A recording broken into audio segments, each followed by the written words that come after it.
reporting on the games you love by people who love to game. The MMO Reporter Network. This is not over! Incoming! Incoming! Too many to count! You're a big help.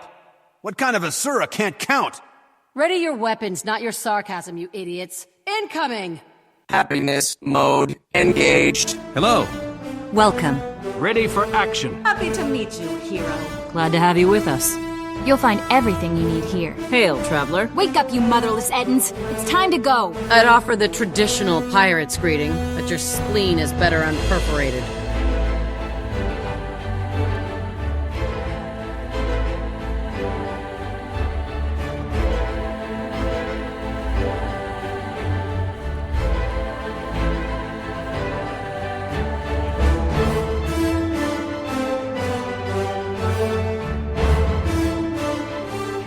You're listening to Guild Wars Reporter on the MMO Reporter Network, brought to you by Audible.com.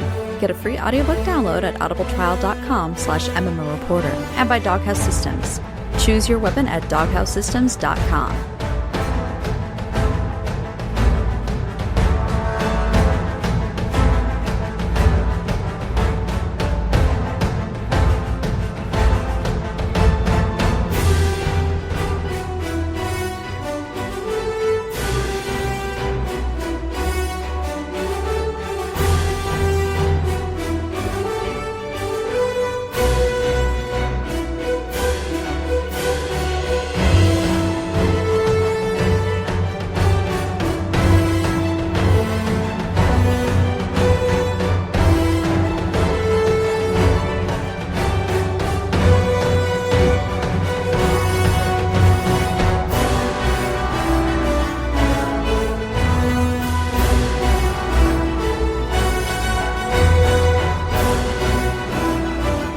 Hello and welcome to another episode of Guild Wars Reporter. This is episode 162.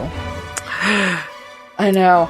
I am Celeste, and as always, I am joined by the adventurous Allona. And I'm just going to go with calling you the resplendent Celeste. My goodness. It's not alliteration, but it's a damn good word. This is true, and now I feel like I am not as resplendent because I'm wearing PJ pants. Ooh, is there a fun pattern on them? No. Like diamonds? Because that would No. be resplendent. Negative. They are plain gray. Okay, you don't know how to audio well. It's audio, no one can see. You are wearing a full-length ball gown, sequined to the rafters. Yes. This is how you audio. I realize that this is a thing that I should probably do more often. So, Allona. Yes? Just to break the crazy thing that was happening right then, what did you do in game? I actually did not think I had done all that much, and once I started typing out everything, it was actually a fair bit, so... Right. I feel like I say it every week. Mm-hmm. So, I got my 16.5k achievement chest.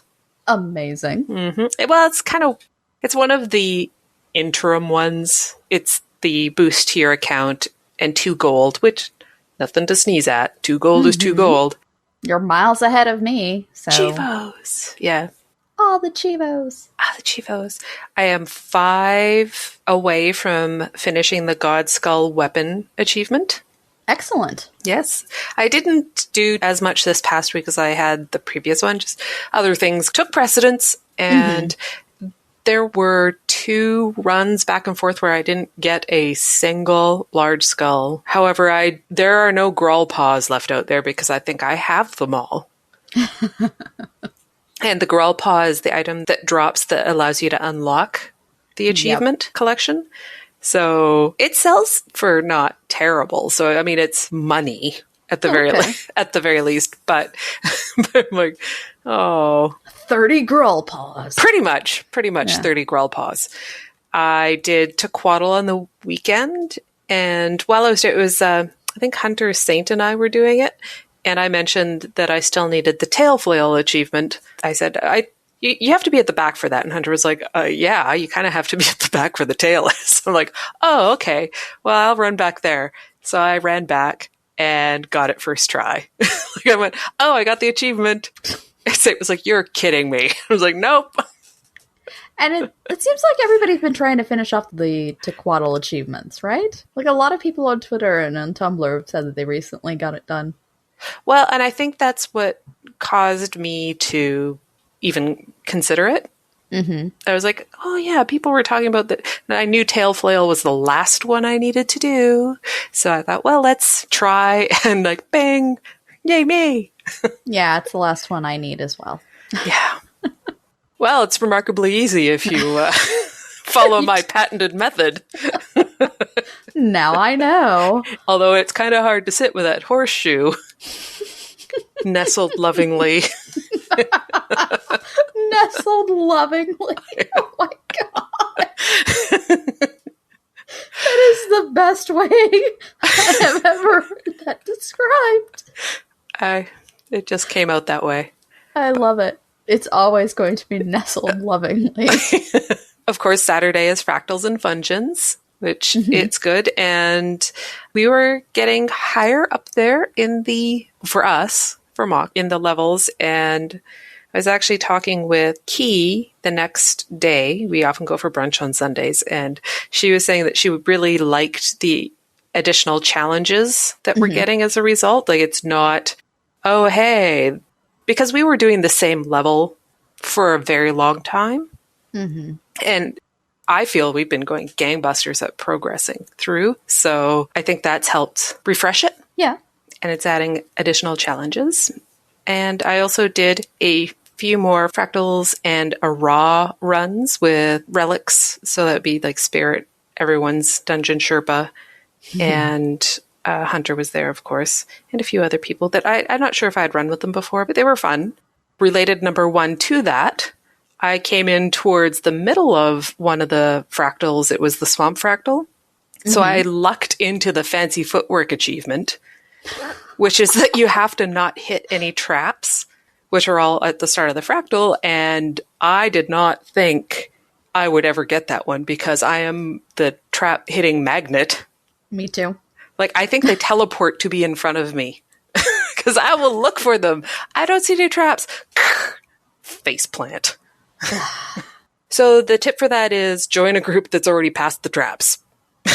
All right, then. I mean, it's not really a very good achievement at that point because I gamed it, but it was on accident. So, you know. Mm-hmm.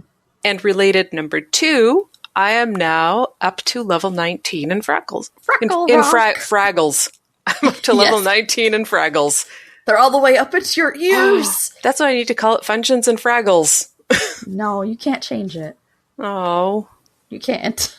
Fraggles? I suppose you could. I took some time to gear up my thief. She's been level 80 for quite a while now. Mm-hmm. And I noticed her Aqua Breather was level 40 or something. So, not good when you have a level 80. I don't play her a colossal amount, so it wasn't a huge, I gotta do this right now. So I ran her down to Curse Shore to pick up the level 80 Aqua Breather. Mm-hmm. And Hunter joined me along the way. And then we ended up doing Curse Shore Zone completion, which is awesome. Yeah. Related to my thief is I discovered that she is the one with all the RNG luck because out of 6 Black Lion keys, I got both the Omnom Berry and the Ghost Pepper home instant nodes. I am disappointed. I was like, I bought 1 key just for giggles. I'm buying 1 key. And I did. And I opened it up. Oh, Omnom Berry home instance node. That's pretty awesome. What happens if I buy 5 more? Well, it probably was going to be warranting investigation eventually. So, yay. So now I'm just, superstitious gamers are, I'm never going to open a Black Lion chest on any character other than this character from now on. Yeah, I wish I could figure out which character of mine has the good luck. Yeah, just look to see whichever one has things nestled lovingly.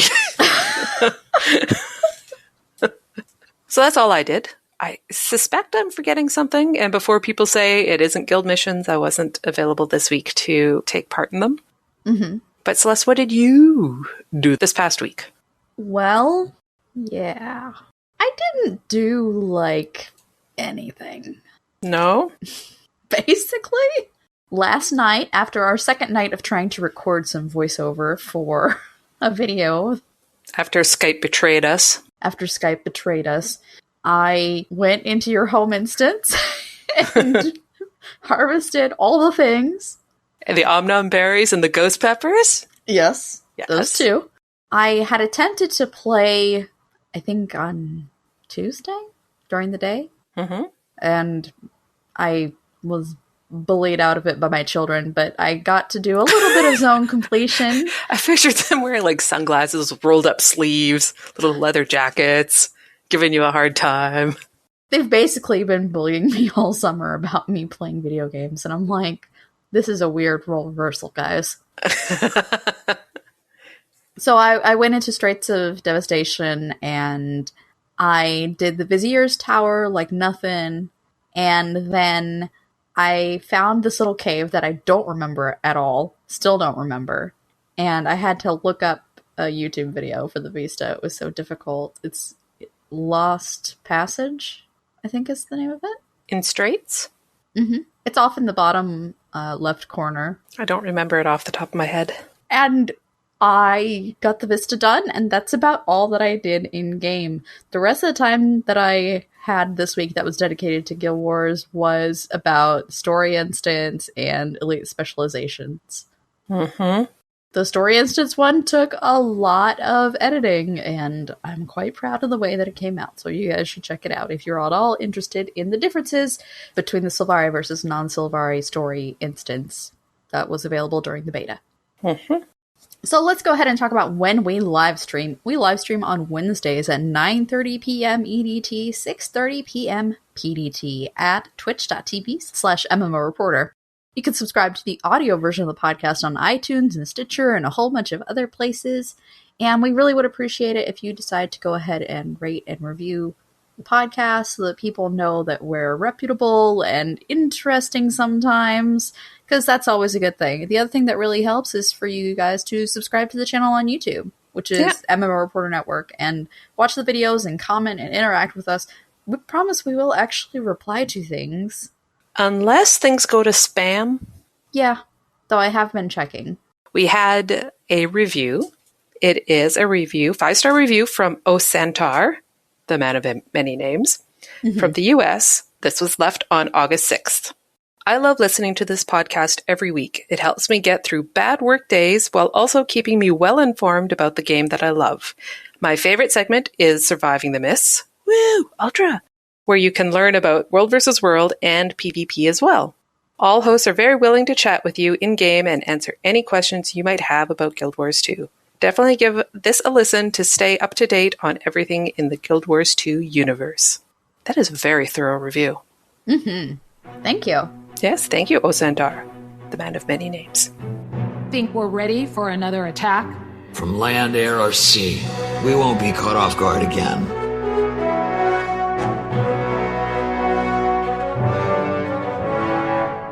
Report from Lion's Arch.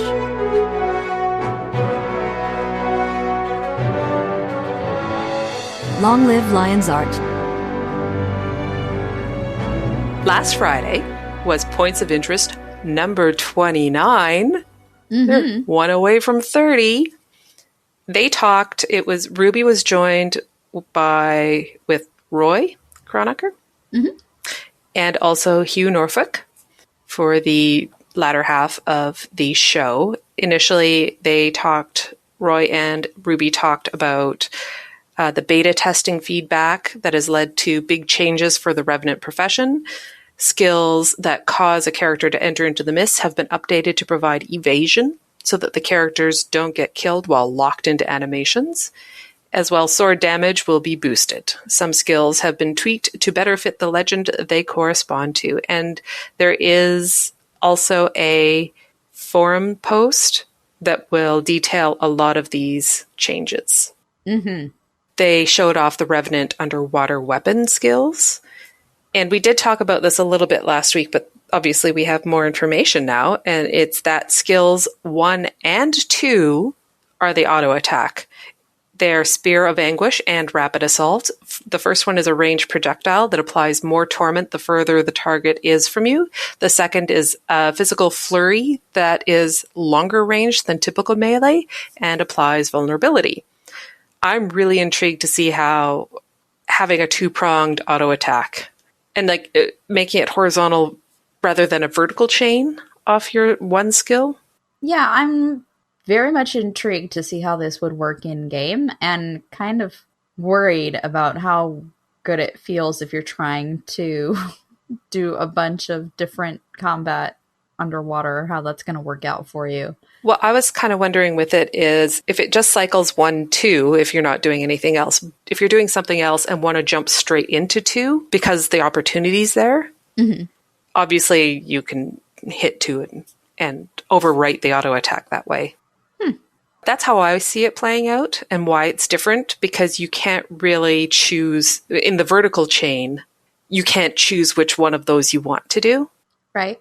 Whereas this way you have the option of letting it go just on repeat or interrupting it with 2 whenever you want. Skill 3 is Venomous Sphere / Frigid Discharge. Venomous Sphere sends out a poisonous orb to attack enemies along a path while applying AoE poison. It will flip over to Frigid Discharge, and if you choose to use it, it will detonate the sphere and deal burst damage and also inflict chill. Skill 4 is Igniting Brand / Devour Brand. Throw and embed your spear in the enemy, and it will pulsate burning damage.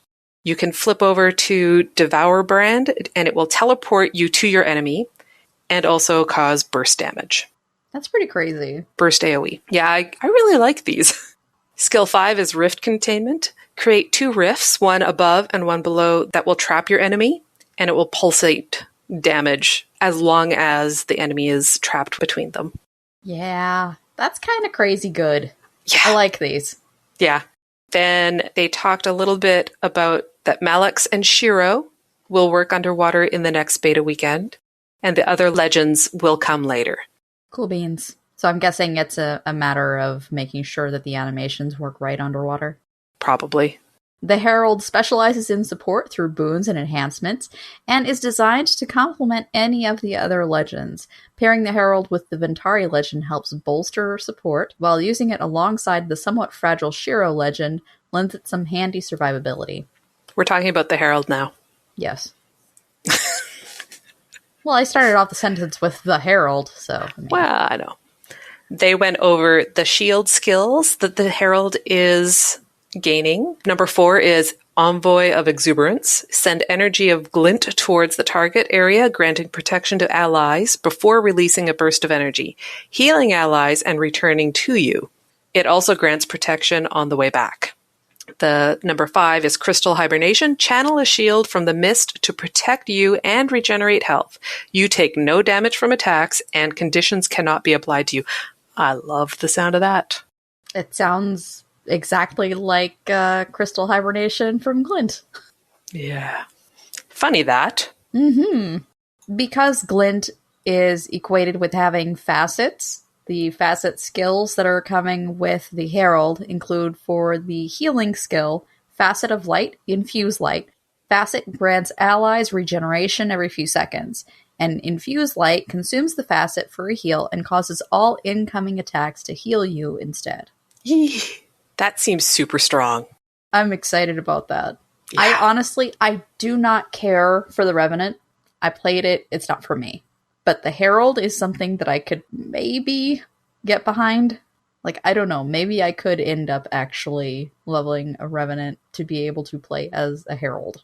Well, you didn't have all the weapons either. True. At your disposal.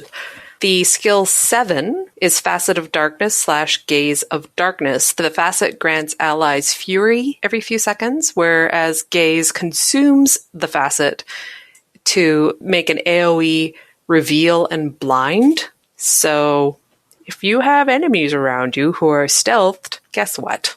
Not anymore. Not so much. And now they're blind. I love the two-pronged of that. Like, we can see you, but you can't see us. Basically. I like it. There's the facet of Elements / Elemental Blast. Facet grants allies swiftness every few seconds, and Blast consumes the facet and causes burning, chilling, and weakness. Mm-hmm. The 9th skill is Facet of Strength / Burst of Energy. The facet grants allies might every few seconds, whereas the burst consumes the facet to damage foes and, in a burst, funny that, and cause vulnerability. And for the elite, we have Facet of Chaos / Chaotic Release. Facet grants allies protection every few seconds. Release consumes the facet, knocking back foes and granting super speed to allies. Felt this seemed a little bit underwhelming for an elite. I think just reading it, I need to see it in action. And the F2 profession mechanic is Facet of Nature / One with Nature. The facet grants allies naturalistic resonance every few seconds to increase outgoing boon duration.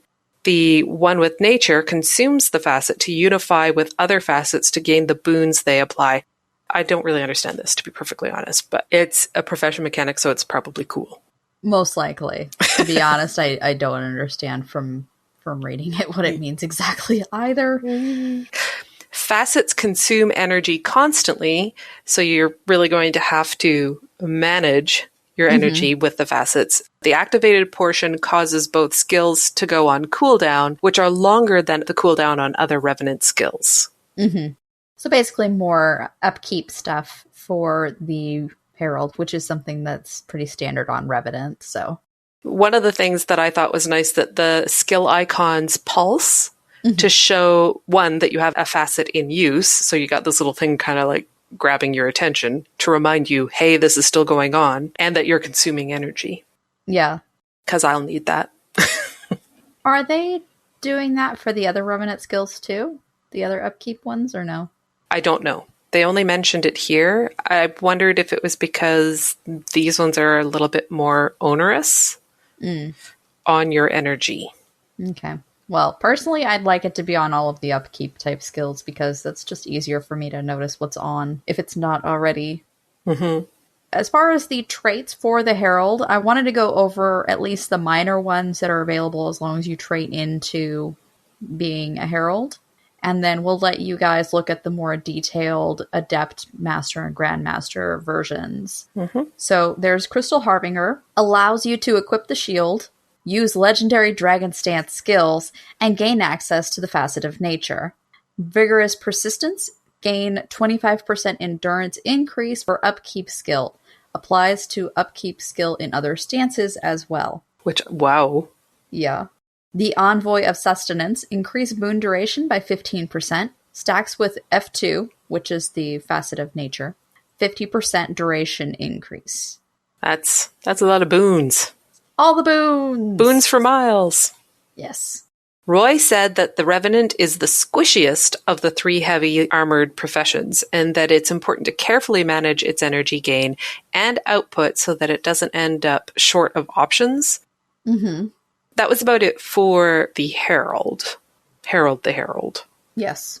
Ruby also spotlighted a new feature on the official Guild Wars 2 wiki that will make it easier than ever to contribute your knowledge and compile information. By clicking the Leave Article Feedback tab at the top of any page, you can offer information and pictures without having to worry about formatting or learning wiki markup language. That really is nice.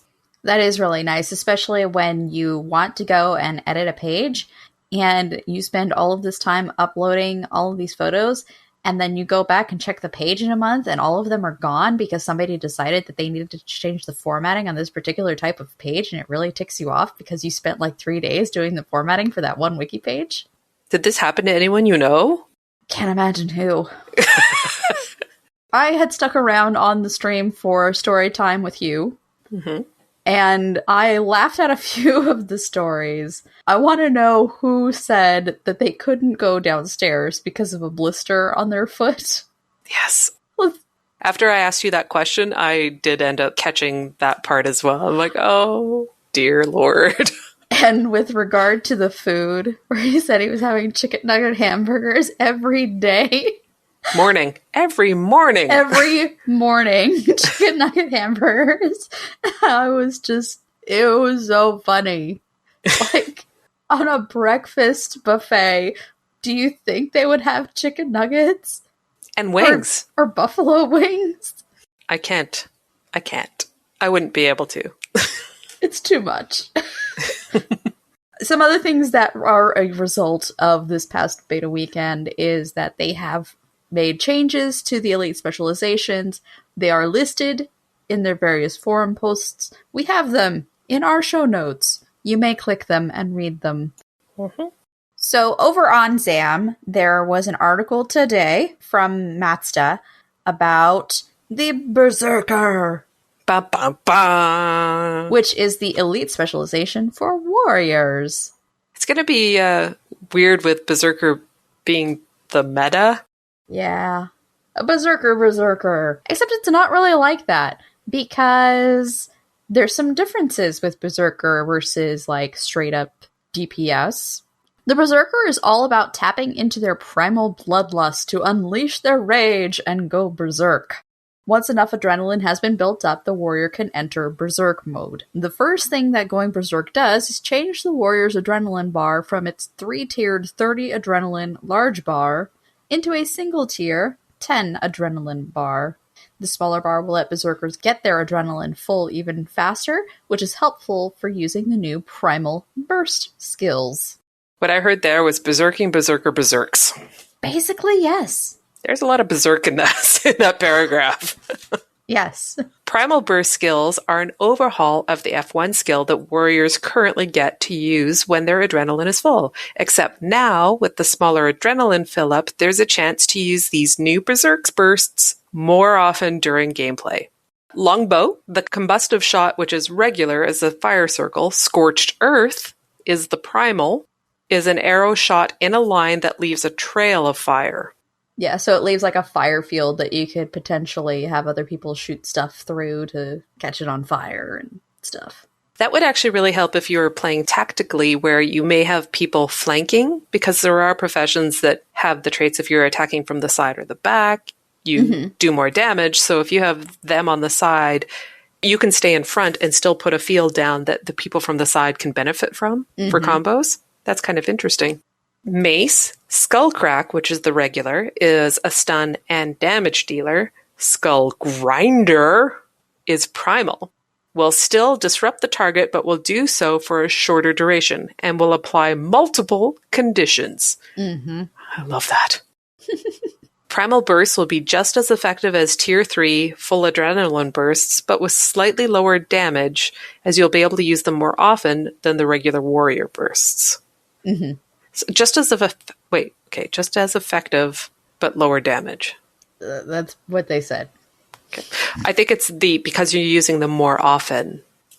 That's probably what it is that cumulative. Get out of my brain. Yeah, cumulatively it would be the same. Yeah.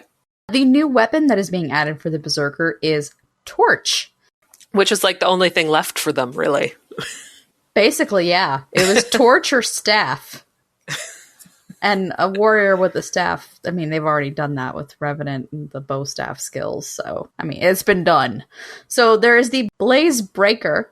Slam the torch into the ground and create a cascade of rock and flame that travels toward a target, burning and crippling any foe in its way. It's like a combination of the overloads for fire and earth. That a Tempest will get, and it's just one skill on the warrior. It also reminds me a bit of the Mace offhand, where you smack it into the ground and it does that row. Basically makes it a distance attack. Oh, okay. Flames of War. The Berserker lights themselves ablaze, burning off conditions while creating a fire field that follows the player and burns anyone caught inside of it. Fire field explodes when it expires. The new utility type is Rage Skills, similar to Warrior's current physical skills in that they focus around feats of strength, but Rage Skills will have the added bonus of granting bonus adrenaline when used. Using these rage skills in the Berserker's rotation can help keep up a cadence of unleashing primal burst skills on foes while going berserk. Berserker. The example from Anet is one of these skills is Wild Blow, a powerful attack that launches any foe it hits back a large distance with such force that your foe's own body becomes a projectile that can hit other enemies, knocking them back in turn. Yeah, I like the sound of that. That one reminds me of like the Death from Above one, where if you jump from a distance, it launches any enemies. Mm-hmm. Or Stomp. Gosh, I love those. So... yay. This sounds fun. Wonderful. Berserk also functions as a rage skill so that the adrenaline meter will be full upon entering Berserk mode on the warrior. And to elaborate more on the Berserk mode, I jumped ahead to the Q&A to pull this. It's with Robert Gee. He said, "It's a skill with a duration and a cooldown that cannot be activated unless you have full adrenaline. Once activated, it cannot be cancelled, and the player will continue going berserk for its duration. For this skill, we wanted to emphasize the rage and loss of control that comes with the idea of being a berserker." I wonder how this will play into taunt. You gotta wonder, right? Because if you can taunt someone into going into berserk mode... right. I can't imagine they'd do that. That would take so much away from the other player. Like, they'd be helpless. They wouldn't have any control of their character. Yeah, I don't think something like that could happen, but... with taunt, it would be interesting to see how it goes. For traits, they didn't go over anything super specific, but they did release the overall focus, which is that one of the sets benefits going into berserk mode and brawling. The other is about burning and condition damage, which is important for the torch's usability, I think. And then the third would be for healing options and stun breaks. Mm-hmm. There was more Q&A towards the bottom of the article. We wanted warriors to have a torch, so adding condition damage to the elite specialization made a lot of sense. Even though elite specializations act as a focal point for a particular playstyle, we didn't think that going berserk really needed to exclude condition damage builds. An earlier version of this specialization was fully condition-based, but being a berserker doesn't mean players have to equip torches, so we changed it to support physical builds as well, which is nice. I just found it really interesting that they decided to go with torch first, and then design the class around that. Yeah, I wonder, have we heard much about which came first for each of the... Mm-mm. Because that would be really interesting, like, because I can't imagine it was the weapon every time. Right. But it's interesting that it was here. Yeah. Robert said, "We tried to make sure that most rage skills have a different functionality and purpose than the physical skills. For example, warriors that want a ranged, targeted crowd control will still need to use Throw Bolas because you can't get that functionality from any rage skills. So it's kind of keeping a lot of the old warrior utility skills still really relevant. And I think a lot of the other elite specializations are still doing the same. And I'm very appreciative of that, to where it's not like, no, if you're going to run this, you have to use the skills that are offered with this one particular specialization." Or if you weren't super keen on the torch playstyle, they still have functionality for you to not have that equipped. If you were super anti-torch. Exactly. If you're a part of the anti-torch coalition. Which is a thing. Apparently, that I just made up. Yeah. Our final question about the Berserker was the theme the team wanted to fill with the elite spec. We mentioned to Robert how with the Reaper we were told that it had a slow, methodical movie monster theme to it, and wanted to know if the Berserker had any theme it was fulfilling. Robert said, "Berserker is actually the direct opposite of Reaper from a thematic perspective. The Reaper is a slow, methodical character based around chill, while the Berserker is a fast, wild character with a focus on burning." Yeah, it is pretty much the exact opposite. Yeah.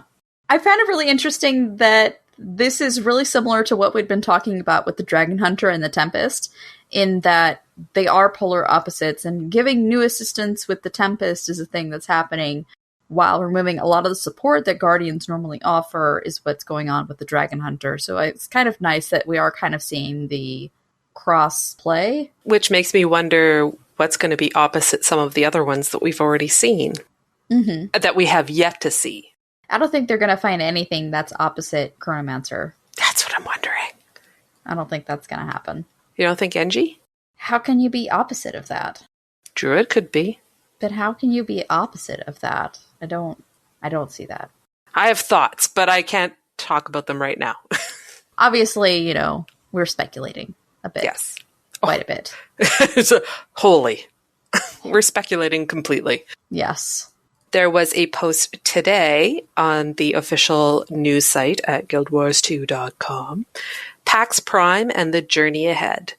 On Saturday, August 29th at 10:30 a.m. Pacific Time, ArenaNet President Mike O'Brien and Game Director Colin Johansson will host a special fan and press conference called Guild Wars 2 The Journey Ahead. There will be a number of big announcements that will define the future of Guild Wars 2. The presentation will also stream live on the official Guild Wars 2 Twitch channel, so be there. Mm-hmm. And Mike O'Brien and Colin Johansson will reveal all the details behind the challenging group content you'll encounter in Heart of Thorns. This is in addition to other announcements, not just for Heart of Thorns, but for the core game as well. All the cries that I'm not going to PAX. Yeah. I might buy a lottery ticket or send Cal. Oh, I need my thief to go buy a lottery ticket. Then I might win. Perhaps. It would be really great. It was a bit of a surprise post, and it was brief. Mm-hmm. Honestly, wasn't much longer than what we're recapping here, but it was ripe for the speculating. Indeed. Would you care to? I think that they're going to announce when their release date is. Really? Yeah. I mean, obviously, this is speculation. I could totally be wrong, but I think right around the anniversary of launch, which originally I thought the Heart of Thorns would launch on the anniversary of launch, but if that happens, I will be gobsmacked. But to bookend as much as possible, maybe the announcement of the release date. But the only thing is, they said announcements not just for Heart of Thorns, but for the core game as well. Yeah, I'm not sure what on the horizon for the core game. Playable race. Really? You think? I hope. Let's be honest. I don't know. This is my hope springs eternal. I don't know. I know you're crazy about Tengu and you want that to happen a lot, but I don't think that's going to be a thing. I got a fever. The only cure is more Tengu. All right.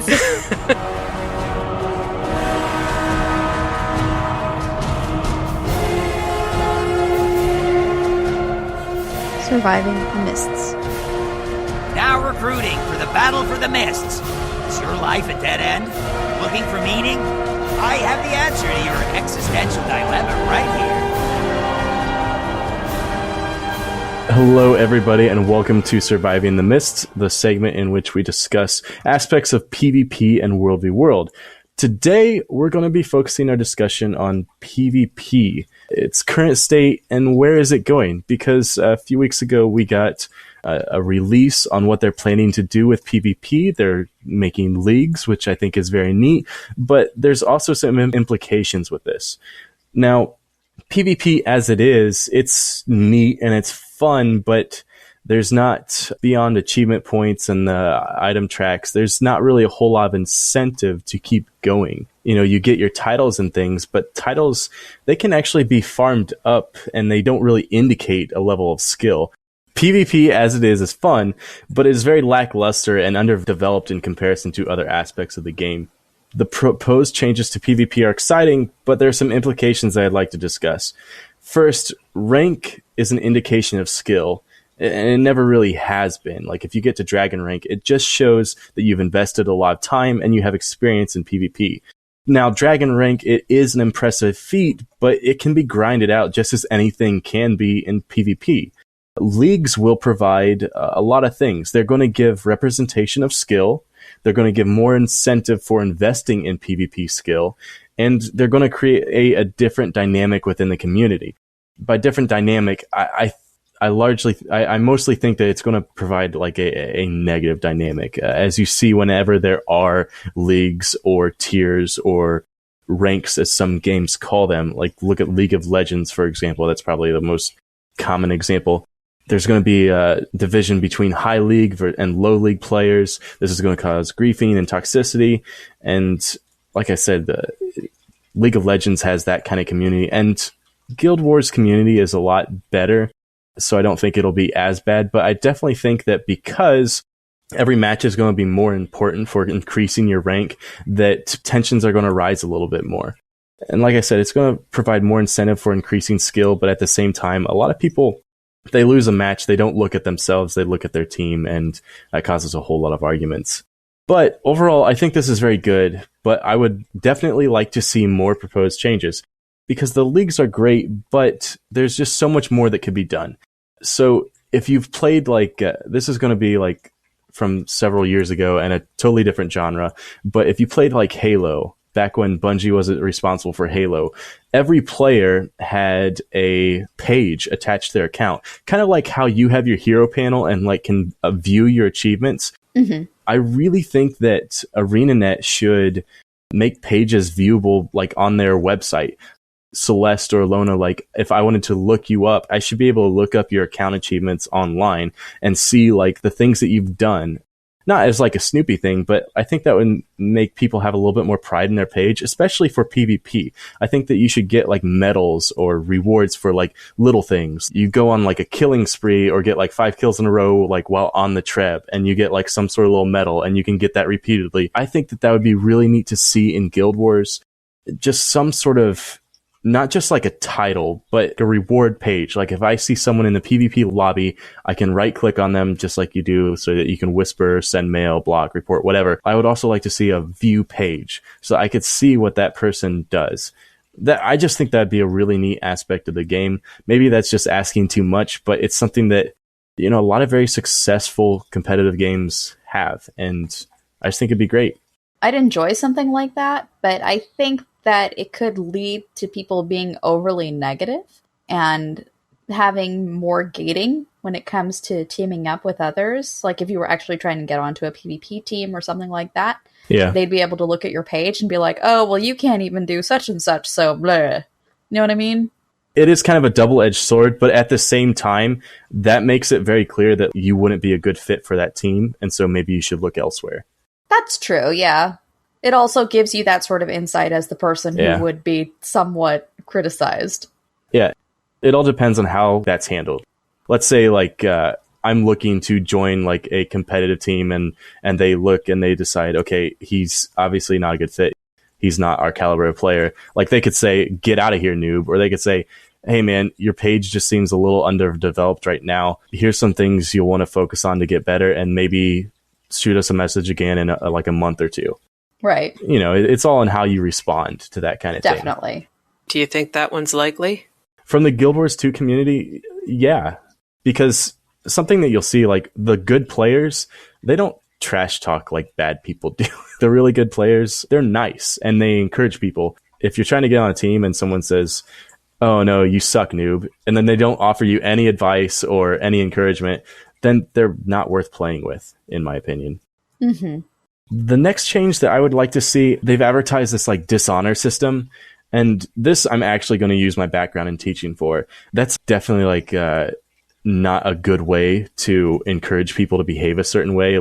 Only dishonor. I just don't like that. I think it's kind of counter to everything that they put in this game. Players are encouraged to work together because it's more rewarding for the community. I think it's good to be able to mark someone for doing something that's kind of foul, but at the same time, I think that they should implement an honor system. This is also like a League of Legends thing, so they'd have to put their own spin on it, but I think it's better to strive to be a good player. That way you can receive honor from your teammates and your opponents based on your actions versus only being able to receive dishonor. The only thing with that is that people are more likely to report bad behavior than they are to notify of good behavior or when something stands out. Yes, but still I think it's important to have that option. I think both would be fine. Yeah. Have both sides of it. Yeah, I think it's important to be able to report people for doing poor things, but I also just think at a very base level and like a psychological level, it's important to have the ability to receive honor or dishonor, just because it'll encourage some people to strive to get that honor. Yes, people are more likely to use the dishonor button, but there's still the potential to receive honor. And I think that would be a really good addition to the PvP environment. Cool. Moving on, there was something that was said in that release and the Introducing PvP League's release, and that was that divisions are broken up into a variable number of tiers, and each tier has several pips. To rise a tier, you must earn pips. Winning a match guarantees you a pip, and in some cases, you won't need to win. You'll simply need to beat a required score threshold if you're matched against a team outside your skill bracket. Now, what concerned me about this is this a personal score threshold or is this a team score threshold? I think it's personal. I think they said very clearly that these are how well you personally do. Didn't they? That I think is like not a good thing to have in there, because what you have already in the PvP environment is people that point monger. They will sacrifice success on a team so that they can get extra points in the PvP match. And what I mean by this is, let's say at the start of the match, you are going home and the rest of your team is planning on going mid. You have 3 people go mid, you're heading home, you're almost there, and you have a person that tags along and follows you to your home point, the one that's closest to your spawn. He doesn't say anything, he just stands at the home point and gets the cap with you. That's someone that's like point mongering. They want to make sure that they get points starting off. A lot of times you see this with people that just want to get their dailies. It's pretty irritating, but you'll see it throughout the match as well. Like they could move on to, let's say, like help the mid fight. Let's say you run over cap far and your team needs help at mid now. That person will, let's say they're like off the point. They'll come to the point even though you're capping it and just stand there and not communicate. Either of you ever seen this happen? Yeah, I have. Yeah. Moochers. Yeah, Jaw was saying moochers. Yeah, it's very, very frustrating. It's not too big of a deal if it's a casual game, but in ranked play, when you see this happen, it is so frustrating because it takes away from everything that the team is trying to do. A person being at a point 5, 10 seconds, even 2 seconds early can make a huge difference in a fight. And so if it's a personal score threshold, it's just going to encourage selfish play like this. And that raised an immediate red flag for me when I read this post. What are your thoughts on this? I can't disagree with what you're saying, honestly. I hadn't really thought too much about it. I thought that, honestly, it was more about the team scoring. I guess with the way that they phrased it, it does seem like it is the personal point threshold, and that kind of sucks. I agree completely that this will end up leading towards very selfish play if people end up taking it to heart. But honestly, I think a lot of people go in to play and win the match. They're not thinking about their point score. And I think as long as those people are in place, the people that are point mongering are going to end up being left out or dishonored in some way. Yeah. Dishonor on you. Dishonor on your cow. I just worry that a person is willing to risk a little bit of dishonor if they only need to like get 100 points in a match. Because it says there, winning a match guarantees you a pip, and in some cases, you won't need to win. So they're not going to be concerned about their team overall, and maybe they're willing to aggro a bit of dishonor simply to raise that pip and go to like a new tier or something. That concerns me. I mean, who knows? Maybe they'll release like something that says like everything counter to my predictions or concerns. Maybe I'm hoping that happens. Maybe this will overall just be an overly good update that negates any of these concerns. But again, these are just some things that popped up that I was kind of concerned about. Okay, so moving on to our challenges in games. The previous challenge was to flip all the camps on a borderland. Celeste, how'd this go for you? Fine. I did it. Nice. And I did it again when I was running Tempest. Yeah? Ooh. How'd that go for you? I had a lot of fun. Like, there was a lot of trial and error with it because it's a different class to play as, really. And I never roamed with my Elementalist, but I could definitely see myself doing that with my Tempest. Yeah. And I didn't have a whole lot of opposition. I ended up having people, like, tag along, or I'd catch up and end up doing or tripling a camp. And, that's just the way that it is when you have a roamer going on trying to flip everything. So, but I had a really easy time with it. I've been trying, one of the other challenges was to try and look at the enemies bar to see what they're casting or what's on them first. Yeah. And I've been trying to get a lot better at that. And I think I have succeeded a bit more. Nice. So I'm making progress. Well, good. I'm proud of you. Yay. I did some, but not all camps. That happens. Did you try to get all of them? No. Or did you look at the top of the map and go, that's really far? Nah. Well, partly. Here's the thing. My dog ate my World versus World map. No. I am not a great World v. Worlder. I am on one of the top tier worlds. Yeah. And most of the people I play with actively want to play the game alongside are not on my world. A few are, but not necessarily. And a lot of the ones that are, like say Saint from the guild, we're having opposite play times. Mm-hmm. And I'm not interested in doing World versus World on my own. So it's a reason, not an excuse, or an excuse, not a reason. It's like, okay, I flipped a couple camps. That's good. I'm going to leave now because I want to play with my friends. You know how every server has a website practically? Mm-hmm.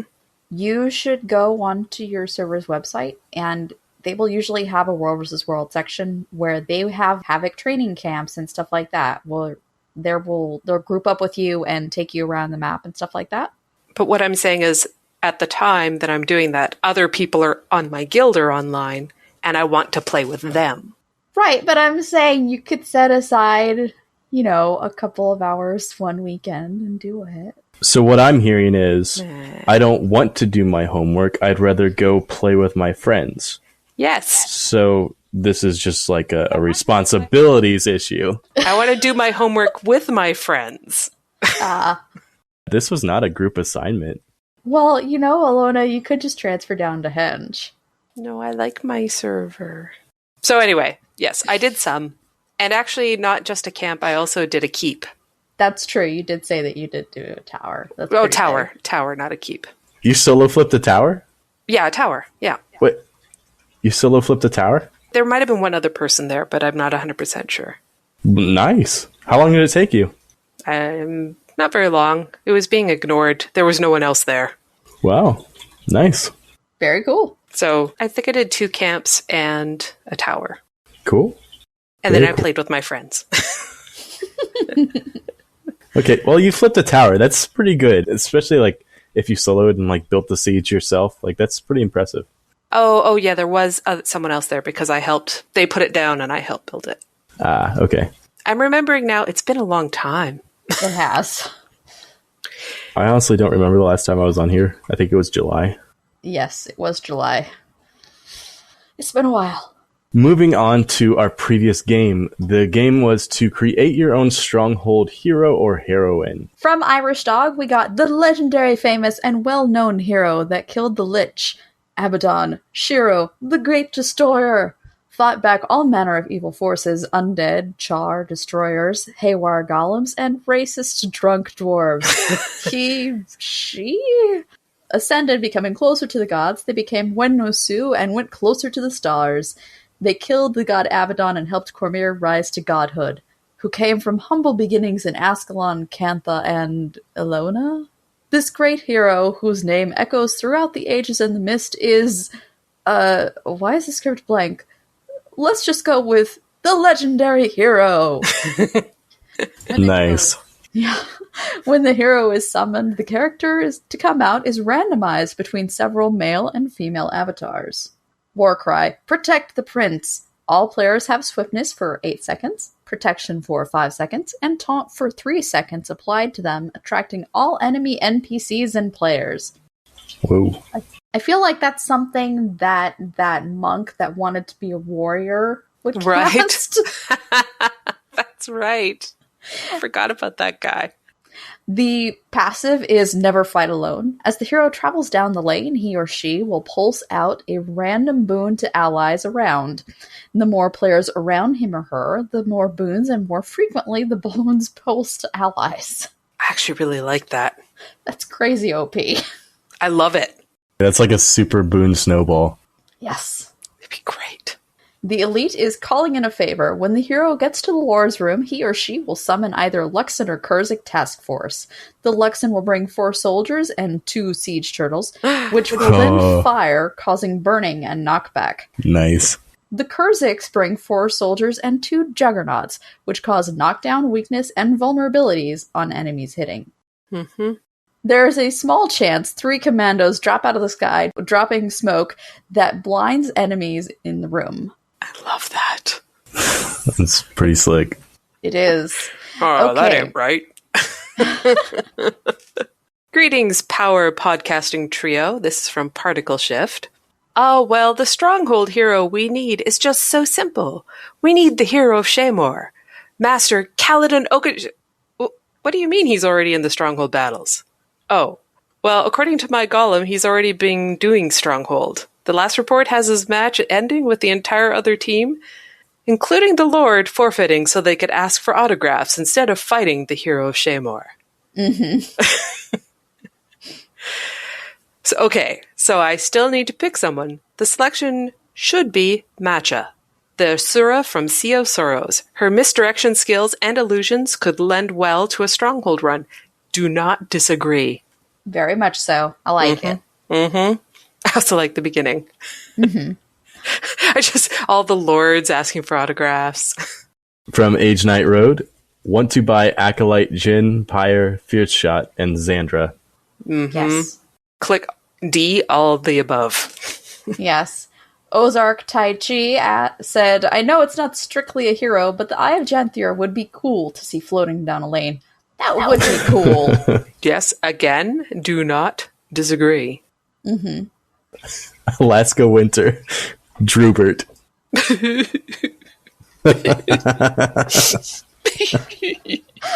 don't know how Drubert would qualify as like a legendary hero. I just picture him dangling from a vine, going down the lane. He incapacitates the enemies with his patheticness. Mm-hmm. And we have one from Cuddles, a guildmate of mine, and she suggested Tybalt Left Paw. His attacks are Apple Throw, and they cause daze and confusion. His special attack is called Apple Splosion, massive AoE knockdown that leaves you all warm and sad inside. Oh. He slowly moves into the Lord's room, where he locks the door behind him, where he faces the Lord himself. Oh. We don't like Cuddles anymore. That's hey, she's a nice lady. That's too far. It's even worse than Drubert. I got too many feels, man. I thought it was awesome. If you pause the show, you could tell the exact moment Celeste and mine's heart broke in two. Pretty much. Just about. Way to go, Cuddles. You just got banned from replying to the show. No. It was very well thought out and heartbreaking. Yes, definitely heartbreaking. Really, all you have to do is say Tybalt Left Paw, and we're just like... Puddles of goo. Pretty much. Okay, moving on to this coming week's challenge in game. The challenge is to find a casual PvP team. And by casual, I mean you can look through the LFG, or you can just grab a group of friends and go into like any sort of arena you want. But find a casual PvP team and then create a composition and strategy. Like, don't just say, well, I'm going to play my thief. And then your other friends are all like, well, I'm going to play my thief too. And you guys just kind of go and like try to come up with like a strategy. Like maybe have a bunker guardian, a mesmer, a ranger, like some people that can brawl in the middle, and then some people that can fight on the outside as well, and provide like damage support, and figure out a strategy that works for you. Like maybe have one person start home, 2 people start mid, and then 2 people push far, or have 2 people start home, 3 people push far at the start, or 1 for mid. Just find something that works for you. That's what this challenge is about. Trying to work as a team unit in PvP. Would you also accept partnering up with one other person to combine tactics, if not the whole team? You mean duo queue? Well, no, you're still 5v5, but you go in with someone else and you've worked out a partnership how you would play with each other to help the match. Sorry, I'm not getting this. So are you talking about going into solo queue and then discussing this with your team before you go in, or? No, just say me and my friend want to go into PvP and it's just we queue up for a match. Yeah. For instance, Panther has a Necro that does a lot of consume conditions, and I take my Ranger, and we just run together in tandem and just cut a swath of destruction. Oh, so you mean just basically always sticking together throughout a match? Yes. No, that's not really what I'm asking for. I want you to form a cohesive group. I mean, if that's part of your strategy as part of the 5-man team that you two are always going to be sticking together, then that's fine. But mostly with this challenge is I want 5 people to work together. Okay. And not just kind of say, well, we're going to have these 2 people stick together and whatever happens in the match happens, but we're just going to stick together and run from point to point. I want you to try to experiment with more map control style strategies. No, that's what I mean. The 2 of you do that. Okay. And try to work with the rest of your team. But it's not that you just stick together. It's you each make builds that work together and play off each other. Yeah, definitely use cross-class That's synergy. what I mean. Yeah. Not just hey, we're buddies and we're just going to tootle along together. No, that's mindless and not what I mean at all. That's great. That's excellent. Okay. The game this week, school is back in session for a lot of people. What I want you to do is create a back-to-school special ad for any merchant interior. That's awesome. That's hard. Yeah. And it can be serious or it can be ridiculous. You need, I don't know what you would need. On apples? Sale on apples. Back to school special on salvage kits or something like that. But yeah. It can be any item, any merchant. Just make it a goofy ad. Sounds good. I didn't think of a very good example prior to the show, obviously. And this was in Tales of Tyria, but I thought it fit more in our Surviving the Mist segment. Over at academygamingnet.com, they had an analysis of the Abjured versus Orange Logo World Tournament Series Grand Finals. And it was really interesting to read their interpretations of the matches. They have timestamps. If you wanted to watch and read at the same time, you can see, okay, this is what they're talking about at this point in the match.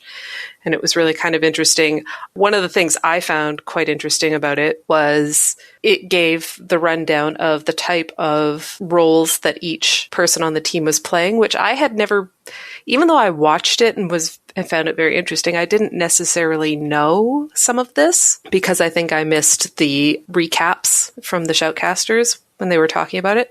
But I found it interesting that Chaith is a rifle elixir NG, which is what I run. When I do NG. So I kind of want to see what his build is to see. I mean, obviously I'm not in the same league at all, but I'm just curious to see if it's close or not. Right. So it was a very interesting recap.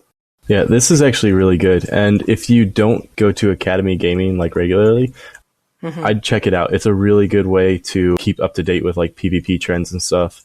Also, another good one is qqmore.net. You've mentioned that on the show before, but it's good to check that out and review things if you have already checked it out. Yeah. We talked about academygaming.net a couple times, and when I was trying to find the link for this, there was one there, the State of the Mesmer, and I thought, ooh, I'm going to have to go back and read that. So, yeah. Going back. Too strong, by the way. That's the summary, the SparkNotes version. Mesmer too strong. No. Yep. No. Yep. And by the way, if you're interested in Rifle Elixir, the last roaming video I put out was the build I was using is only rifle and elixirs. It's kitless. That's all I use. No, I use the elixir gun as the option. Other than that, it's all elixirs. Okay.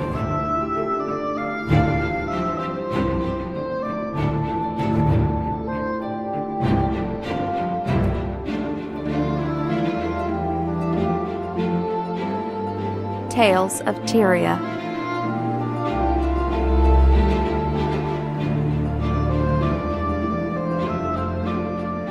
So over on Tumblr, Let's Obfuscate created a really great drawing of their Azura, and I love this. I even love the tessellated background with the triangles and the... Oh, it's very Azura. I love it. It's really beautiful, and the quality of the drawing is magnificent. It's super cute. Yes. It made me very happy. And this Saturday, Relics of War is planning a Plants vs. Zombies event. So it's August 22nd at 4 p.m. Pacific time. And they're looking to cram as many Minion Master Necros and zombie-looking characters as they can find into a Silver Waste map in the spirit of sheer ridiculousness and fun. Quote, unquote. So, yeah. I'm excited. I really want to make sure that I'm home for this. We're going to be out of town, but I'm looking at the time. 4 p.m. Pacific, 4, 5, 6, 7. Can I do this? Maybe. So, yes, Relics of War is sponsoring that. We will have a link in the show notes if you're interested, as long as you're not listening to this on Monday, in which case you're out of luck because it's already happened. Right. But we tried, and we tried well. But if you listened on Friday or early on Saturday, we got you covered. Exactly. Now, Bog Otter is doing a giveaway for Guild Wars 2's 3rd birthday, and he's got a rafflecopter going so that you can sign up for several prizes, one of which is one of the Guild Wars 2 statues, or Heart of Thorns Ultimate Edition. There's the choice of a Char plushie or Standard Edition of Heart of Thorns. And then for 3rd place is a choice between a 2,000 gem card or a set of 3 Guild Wars 2 novels. So it's really got a prize for anybody. And there's a few different ways that you can enter other than the rafflecopter, but you can do one silly intro like he does for his videos, which are hilarious. Yes. And I think... I love the I believe I could fly. Yes. That's one of my favorites. It is a really great one. So if you are at all interested in celebrating the 3rd birthday and maybe doing something creative, you can check this out and do something fun. Super fun. We saw today that Irish Dog has a Bubble/Steve Minion theory over on YouTube. We will have a link to that in our show notes, where there are crazy speculations. In fact, isn't it called Mad Theories? Yes. Mad Theories, which is a great name. It's Steve McBubbles, though. So yeah. Just small correction there. Steve McBubbles. That's the only thing wrong with your theory. Everything else is perfect. Yes. And then over on Dragon Season, Jay Luxuriate wrote a post about Glint, detailing some of the history of Glint that we know, at least, and kind of brings us up to date to where we are in the story. And Durar must have had a similar thought as well, because on Tyrian Characterology, there is also a video about Glint this week. I have yet to read the Dragon Season article, but I did watch the Durar one. I thought it was really well done. It's quite nice. I enjoy the Characterology episodes a lot. They're good. These are new to me. I did not know they existed, and so I have something else I can add to my playlist for when I'm trying to work. Trying to work. To listen to while I'm working. Right. Got it. So that would be a Freudian slip. Hey everybody, Chris here from MMO Reporter. First of all, I want to thank everyone who backed our Kickstarter. You are amazing. Thank you so much. I also want to mention that we are continuing our fundraising for PAX Prime at MMOreporter.com/support with a stretch goal of getting a video from the meetup. Yes, that's right. You heard it correct. there is a meetup. We'll be meeting at the Rock Bottom this year, and you can find all the information that you need, including the RSVP link at mmoreporter.com/PAX. If you're planning to go to the meetup, make sure that you let me know. Thanks again for supporting the Kickstarter, everyone, and for continuing to listen to all the shows on the MMO Reporter Network, and I hope to see you in game. So, Ultra, thank you so much for coming and doing Surviving the Mist with us this week. We super duper appreciate it. My pleasure. It's always fun to be on. And fans appreciate it. Yeah. I really appreciate getting messages and stuff in game. It's a lot of fun being able to meet new people and gather insights from them and help them out. So yeah, never hesitate to message me in game. Mm-hmm. Yeah, we all dittos. We really love that. Yeah. And Allona, thank you for coming and being wonderful. Thank you, Resplendent Celeste. See, I don't remember what I used. That's the problem. Adventurous. You were quite adventurous this evening. So thank you, chat room, for being amazingly chatty and wonderful and very distracting, even through the technical difficulties that we had. And thank you for downloading the episode if you're doing that, or if you're watching it on YouTube. We hope that you like and subscribe, because that's the things that you should do on YouTube. And most importantly, more than anything, in the whole wide world of Tyria, we can't wait to see you in-game. The Legion calls. So if you have a community event that you would like for us to share, go ahead and send us an email. Seize the moment. And if you've got a burning question or for our Ask an Azura segment, just let us know. I'm selling. You buying? We have coupon codes for Doghouse Systems. Use the coupon code MMO Reporter at doghousesystems.com to get an additional 120 gigabyte Super Star Destroyer drive for free on their next build. Nice gear. Or a star-studded diaper. Yep. No free samples. Patreon page. If you're in love with the show or the network, please consider becoming a patron on our Patreon page. Thanks for pitching in. In the very least, it helps us keep the metaphorical lights on. So check it out at patreon.com/MMO Reporter. That fulfills my needs. Thanks so much. audibletrial.com/MMO Reporter. Books! Books! Now with sound! Knowledge is the greatest treasure. If you want a free audiobook, you should go to audibletrial.com/MMO Reporter. That's valuable. So, Allona, if people want to get in contact with us, how would they do so? They would email us at gwreporter@mmoreporter.com. Twitter is @gwreporter. Our website is guildwarsreporter.com. You must visit more often. Voicemail is 616-666-6778, or use the widget on the right-hand side of the website. Our YouTube channel is MMO Reporter Network, and remember to like our videos and subscribe to the GW Reporter playlist. And if you feel like it, wander around and see what other shows are on the network that you might enjoy. You are a welcome guest. Facebook is GW Reporter. Tumblr is gwreporter.tumblr.com. In a world where you can visit us on Twitter, I am Ultra at Ultratown. Find me at Hunter's Insight. Allona may be found at One Big Pair. As in PEAR.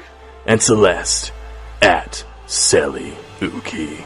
CELEOOKIE. Yeah. Or you can visit us in-game. I'm onebigpair.1249. And Ultra is? Ultratown.5683. And I'm Selyuki.5046. May the spirits of the wild watch over you. Good hunting. Keep your blade sharp and your powder dry. Take care of yourself. May the Six watch over you. Until next time!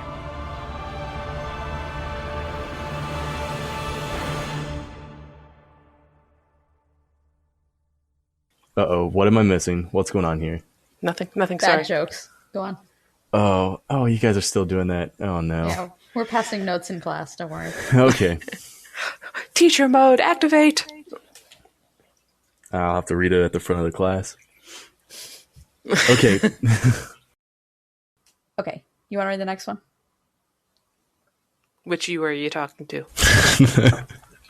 You.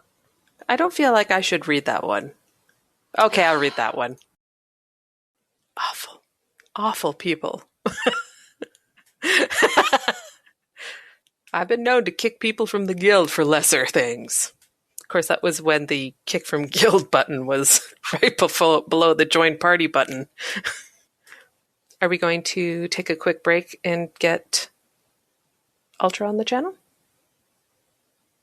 Celeste? Did I lose Celeste? And we're testing the sound. Testing all the sounds. Yeah. You did jazz hands, didn't you? Yes. I know you. Wasn't full jazz hands, but just the gesture. Yeah. I'm sorry, stream. I did not notice that there was a char that decided to idle, and you guys get to see the inside of their head. What, is this playing live now? Uh-huh. Oh, I can't. Oh, why can't I see it? Oh, sorry. I find that way too amusing. Okay. Harold and Cormier. That's funny. Yeah, it's cute. I'm doing this for chat room. Wow, that formatted really awful. Sorry, guys. You can still kind of read it. It sort of works. Whoops. So. Primal. Yet, oh, sorry. I was going to say, and yet the word I stumbled on was adrenaline. Well, it was unique. Yeah. 30 berserk large bar into a single tier 10 berserk bar. Basically. Berserk burst is hard to say, more often during gameplay. It kind of sounds like Swedish Chef. Berserk. It does, actually. Blaze Berserker Burger.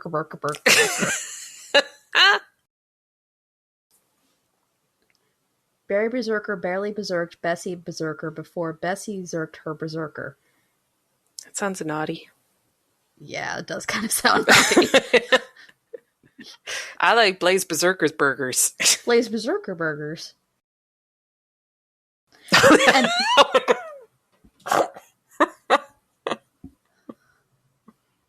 so wrong. Sorry. Thank you, Zero Katsuni. That broke me. Only you can prevent warrior fires. Okay. New name of the episode. Because that's better. It is, actually. So PAX Prime. At PAX Prime, they being ArenaNet. I'm going to start this again. Okay. What? Why? What did I say? I don't know. I don't know what I said to piss off Hunter. Maybe he was just whispering that to Spirit, because that's usually when he says it to me.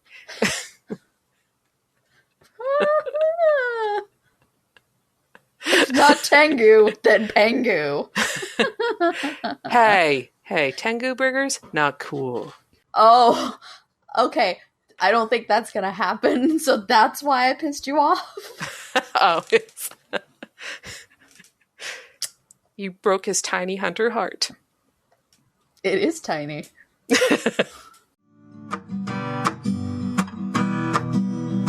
Thanks for watching the video, everybody. Don't forget to check out all the other podcasts at MMOreporter.com or by clicking on any of the links here. And please check out our Patreon campaign at patreon.com/MMOreporter. Thanks, everyone, and see you in game.